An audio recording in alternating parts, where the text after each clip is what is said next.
मौजूद हैं जो हैं भाजपा के फायर ब्रांड नेता ओबीसी मोर्चा के प्रदेश अध्यक्ष आदरणीय श्री बलराम सिंह मंडल जी मेरे साथ मौजूद है, जो इस तरीके से महागठबंधन में जो स्टालिन के हैं और जो राहुल गांधी जी हैं, तेजस्वी जी हैं, जो सरेआम मंच पे जो है देश के जो है प्रधानमंत्री या उनकी मां को जो है खुलेआम जो है गाली दिया जा रहा है। और ये बताइएगा जब गाली देते हैं तो महिलाओं का और देश के प्रधानमंत्री का सम्मान नहीं करेंगे तो फिर बिहार के लिए किस कारण से आप राजनीति यहाँ पर करने के लिए आए हैं? इन तमाम बातों को लेकर के मेरे साथ मौजूद हैं बलराम सिंह मंडल। गठबंधन का जो चल रहा है रोड शो, रोड यात्रा जिसको कहते हैं, जिस तरह से राहुल गांधी और तेजस्वी यादव मिलके रोड शो कर रहे हैं, कहीं ना कहीं जिस तरह उन लोगों का रवैया रहा है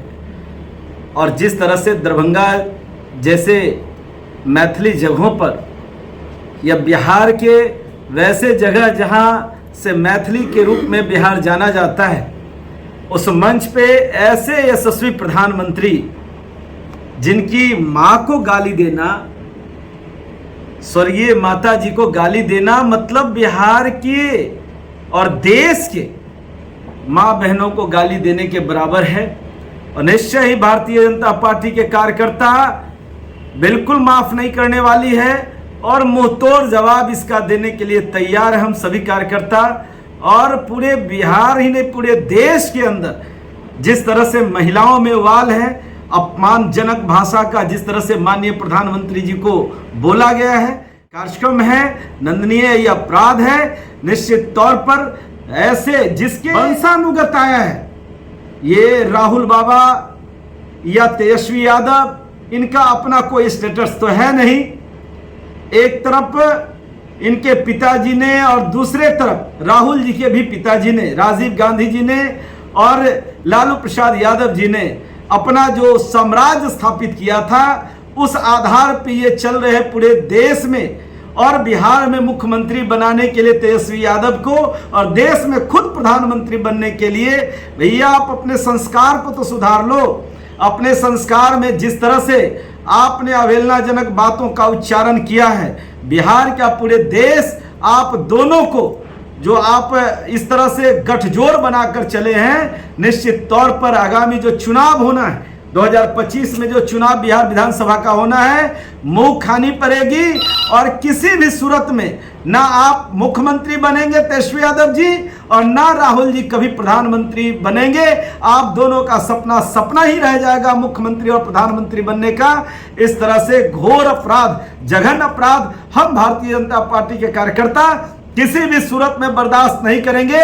आने वाले समय में आज तो हमने तुम्हारे प्रदेश कार्यालय में, कांग्रेस प्रदेश कमेटी कार्यालय में जिस तरह से हमने शांतिपूर्ण नारेबाजी करके आपके अपमानजनक, आपत्तिजनक भाषा का विरोध किया है, निश्चित ही आने वाले समय में भी हम बिहार बंदी की ओर जाएंगे और जो है पूरे जिला मुख्यालय और विधानसभा स्तर पर हम धरना प्रदर्शन के रूप में तुमको मुंहतोड़ जवाब देंगे, आपको मुंहतोड़ जवाब देंगे।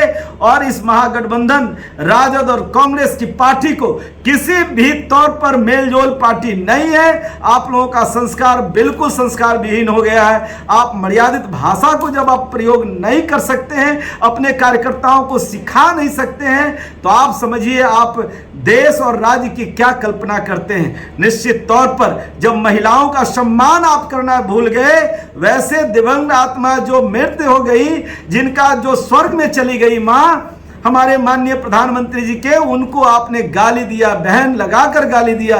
कहीं ना कहीं आप जब मां बहनों का सम्मान की बात करते हैं तो निश्चित तौर पर आपकी मां बहन का सम्मान तो आपने दिया ही नहीं। और आप पूरे देश और राज्य की बात क्या करते हैं? आगामी विधानसभा में मुंह खानी पड़ेगी, धूल चटाएगी भारतीय जनता पार्टी के कार्यकर्ता और निश्चित तौर पर पूरे प्रदेश में एनडीए का मजबूत समर्थन के साथ सरकार बनेगी। और ऐसे जघन्य करने वाले अपराधों को जो कहीं ना कहीं अमर्यादित भाषाओं का उपयोग करते हैं, ऐसे लोगों को चिन्हित किया गया है, उनको अरेस्टिंग किया गया है। और आगे भी आपको हिदायत दिया जाता है कि जो व्यक्ति इस तरह से अमर्यादित भाषाओं का उपयोग करेंगे, माता और बहनों को सम्मान भरी आपत्तिजनक बात बोलेंगे, निश्चित तौर पर उसको दंड दिया जाएगा, सलाखों के अंदर किया जाएगा, उसको कभी भी बख्शा नहीं जाएगा, कानून भी नहीं बख्शेगा। और हम पूरे बिहार के नागरिक, देश के नागरिक निश्चित तौर पर इसका मुंहतोड़ जवाब आगामी विधानसभा चुनाव में देंगे। और जब हमारी सरकार बनेगी तो ऐसे लोगों को चिन्हित करके जेल में डालने का काम भारतीय जनता पार्टी एनडीए की सरकार करेगी।